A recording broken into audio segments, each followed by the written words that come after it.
Welcome to Nasdaq TradeTalks. I'm Jill Malandrino, Global Markets Reporter at Nasdaq. Joining me for this segment, we have Chris Novak, Managing Director at Verizon Cyber Security Consulting, to discuss how CFOs and CISOs will have to partner up in new ways to comply with the SEC cybersecurity rule changes. Chris, it is great to have you with us. Welcome to Trade Talks. It's a pleasure to be here, Jill. Thanks for having me. You got it. And before we get into the new environment, what did it look like prior to this updated regulation? Yeah, so prior to this updated regulation, I would say it was a bit of a more complex web of things that organizations were trying to accomplish. And honestly, there was probably very little in terms of guidance as to where to go. So it was maybe a little bit of a Wild West that we saw. So I think the change in regulation, I don't know that I would necessarily say it's a welcome thing, but it is starting to kind of steer the herd, if you will. Before we get into CISOs and CFOs and how they can partner better, give us a high-level overview of some of the key components of these rule changes.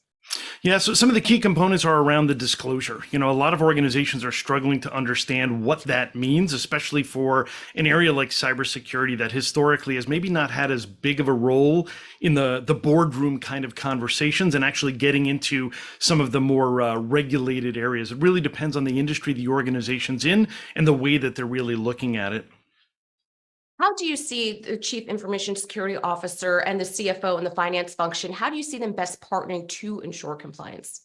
Yeah, it's interesting because historically the CISO and the CFO have partnered, quite a bit in most organizations already, but it's generally been more around budget and cost cutting. And in many organizations, the CISO's department was kind of seen as the cost center that the CFO might look towards when cost reductions need to happen. Fortunately, that's now starting to evolve to a point where the CISO is getting more of a seat at the table in the business risk conversations. An increasing number of organizations are beginning to recognize that cyber risk can potentially be the biggest financial risk that they face. Just for example, if you think of, your business being in manufacturing, if your facilities get shut down for 2 weeks due to a ransomware attack, that can bring the business to its knees. And, big breaches hitting the news or, they're illustrating financial losses on par of, 100 million plus. And so we're not talking pocket change when we're looking at these events. And so I think the recent SEC rules really kind of put a fine point on, this mandate being around new disclosure obligations for organizations relating to those kind of risks.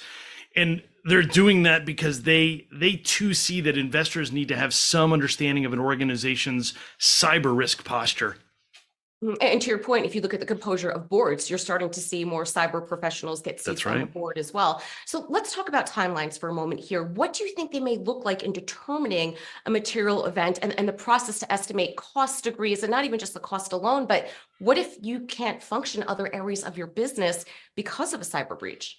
Yeah, and first I'll preface this with, I'm not an attorney and not giving legal advice, but we'll say that the timelines are what have probably most people concerned. The big headline there is that organizations have 4 days to disclose that they've had a material incident. And the devil is really kind of in the details, though, is it's not 4 days from the start of the incident, which is what a lot of people initially take away, but rather it's 4 days from when the organization determines that the incident is material. And to many, that usually brings another question of, well, what is a material incident? How is that determined? Who defines that? Does the SEC say what is and what isn't? Is it a breach of this size or that size? How do you determine that? And so organizations are adopting new mechanisms for cyber risk quantification. In fact, we even launched a new service to our business customers to really help them mature their own internal cyber risk quantification capabilities, just so that they can better comply with these types of rules and regulations to actually be able to assess how big or how material might an incident be based on what it touches. And then how could they engage like a cyber SWAT team, for example, to really kind of help them come in and address that incident in a swift manner. And perfect segue to my next question. Will these regulations create any challenges for companies trying to solve a breach while simultaneously dealing with, the legal side of it and the disclosures and so forth? Absolutely. It's already causing a lot of concern. And as you could probably imagine, most organizations that I speak to already they're already struggling with the rules, regulations, laws, and compliance obligations that are on their business today. And so naturally adding more means more work. And I'm sure your audience has heard time and time again, the cybersecurity workforce, there is already a significant gap there in terms of what's needed versus the resources available. So as we layer on more rules and regulations, the challenges organizations have are just being able to keep up with them. A lot of them say, we want to comply.